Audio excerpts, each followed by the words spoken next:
ఈ పాడ్కాస్ట్ నచ్చితే లైక్ చేయండి, షేర్ చేయండి, సబ్స్క్రైబ్ చేయండి, ఫాలో అండి. హలో పిల్లలు, ఈరోజు నేను చెప్పబోయే కథ పేరేంటంటే వనంలో వసంతం. వసంతం అంటే తెలుసుగా రేయాంష్? వసంతకాలం, ఆటం. ఎస్. మరి వనంలో వసంతకాలం ఎలా వచ్చిందో విందాం. అనగనగా ఒక అడవి. అందులో చాలా రకాల జంతువులు, పక్షులు ఉండేవి. తెల్లవారగానే తలో దిక్కుకు పోయి ఆహారం చూసుకోవడం కోసం వాటి పనిలో అవి ఉండేవి. ఒకదానికొకటి ఎదురు పడినా కూడా ఎప్పుడు కూడా మాట్లాడుకోవడం అనేది చేసేవారు కాదు. ఎవరి ఫుడ్ గురించి వాళ్ళు వెతుక్కుంటూ ఉండేవారు. వెళ్ళామా, వేటాడామా, తిన్నామా, వచ్చామా, నిద్రపోయామా అన్న ధ్యాస మాత్రమే ఉండేది. ఒకరి బాధల్లో మరొకరు సహాయపడడం, ఆనందంలో పాలు పంచుకోవడం లాంటివి అసలు చేసేవే కావు. వసంతకాలం వచ్చింది. చెట్లన్నీ కొత్త కొత్త ఆకులు, పూలతో కలకల్లాడుతున్నాయి. అదే సమయంలో ఒక అడవి నుంచి ఇంకో అడవిలోకి ఒక జింక వచ్చింది. సరదాగా ఉండడం, కొత్త చోట్లకు వెళ్ళి కొత్త వారితో స్నేహం చేయడం అంటే దానికి చాలా ఇష్టం. ఆ అలవాటుతోనే అది ఇటుగా వచ్చింది. కానీ దాన్ని ఇక్కడ ఏ జంతువు కూడా పట్టించుకోలేదు. ఎందుకు పట్టించుకోలేదు?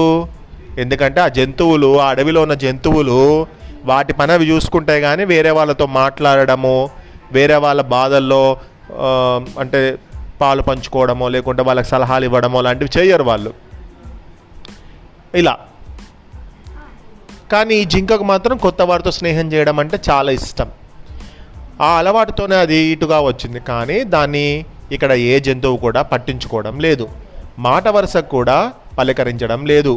అక్కడి జంతువుల తీరు చూసి జింకకు చాలేసింది. తన సహజ గుణం వదలలేక అదే సరదాతో చెంగున గెంతుతూ పక్కనే ఉన్నటువంటి ఒక గూడెం వరకు వెళ్ళింది. అంటే ఒక ఊరు వరకు వెళ్ళింది.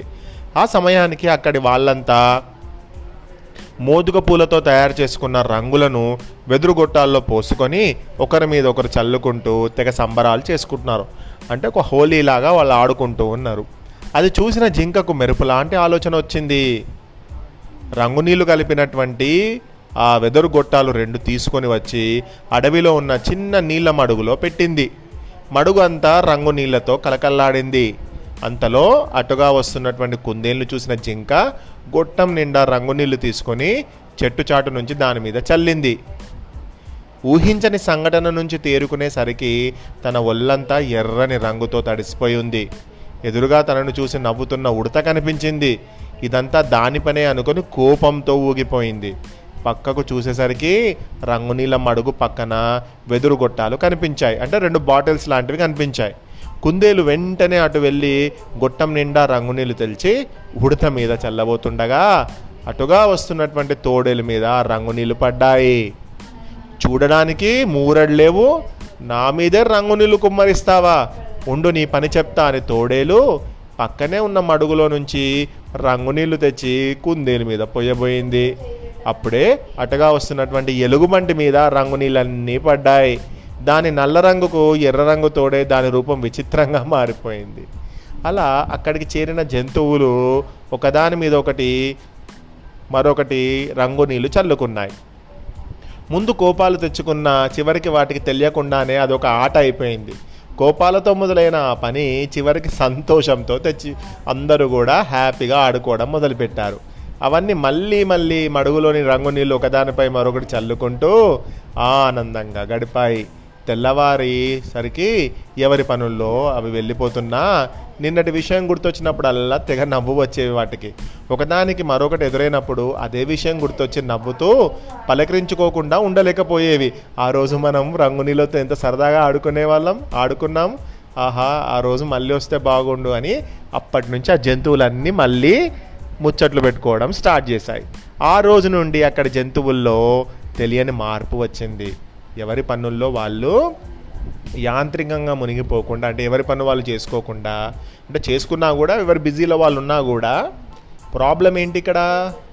పలకరించుకోవాలి వేరే వాళ్ళతోటి. మనదే జాస, మనమే ఇండివిజువల్గా ఉంటున్నాము, ఎవరితో మాట్లాడకుండా. మనిషి కూడా అంతే కదా. ఇవాళ ఈ రోజుల్లో ఏం చేస్తున్నాం మనము?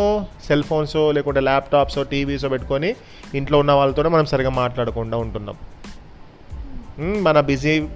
మన బిజీ లైఫ్ అయిపోయింది మనదంతా కూడా. అప్పుడప్పుడు అలా అందరూ కలుసుకొని ఒకరి ఆనందం మరొకరు పంచుకుంటూ కష్టాల్లో ఒకరికి మరొకరు సహాయం చేసుకుంటూ వచ్చాయి.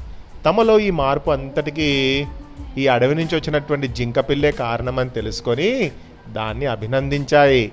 ఈ సందర్భంగా మరోసారి అన్ని తమ ఆనందాన్ని పంచుకున్నాయి. కలిసి ఉంటే కలదు సుఖము అనేది కథ ద్వారా తెలిసేటువంటి నీతి. ఇంతటి చక్కటి కథను రాసిన వారు అమ్మిన శ్రీనివాసరాజు గారు.